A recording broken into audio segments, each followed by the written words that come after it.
This is second part of Lab 1 and it's about quick return mechanism. Let me briefly discuss the theory behind this mechanism first, then we go to do the procedures for the lab. This mechanism finds a particular use in shaping machines where a slow, powerful forward stroke, cutting stroke, and a quick, light return stroke is required. This simple quick return is simply an offset crank slider. The difference in the speed and the acceleration between the forward and return stroke is reliant upon the offset of the center line of the crank and linear motion and the connection rod length. In the design of a quick return mechanism, the ratio of the crank angle of the cutting stroke to the return stroke is of a prime importance and is known as a time ratio. So for this one, we're going to use this crank instead of this. So let's leave this here, and we're going to use this again, same slider. And the offset that I just mentioned is this length between these two.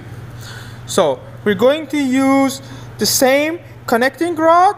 The procedure says that assemble the crank slider with a crank length of 40 millimeters and the connecting rod coupler of 180 millimeters.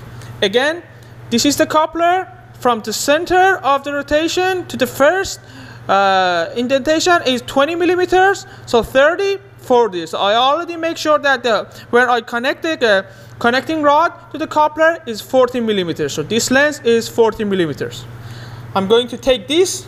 Remember, each of these center to center is 10 millimeters. So from here to here, that means 180. So let's connect this.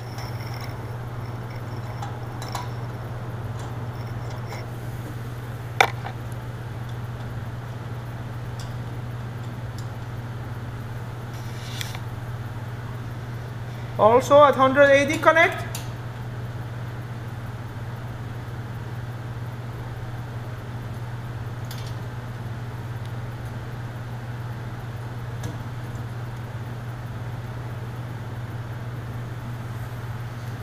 Okay, turn the crank to 0 mark on the protractor and note the linear scale reading. So this 0 again.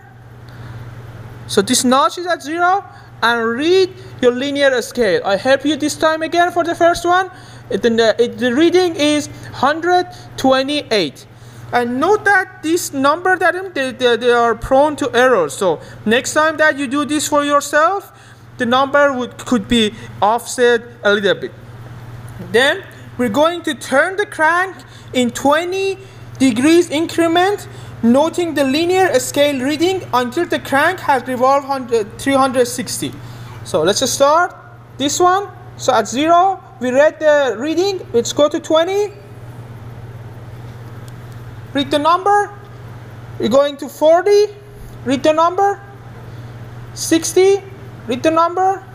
80. 100. Again, after a while, this is going to return. Right there. And note that on the return is going to be much faster, going back to 0.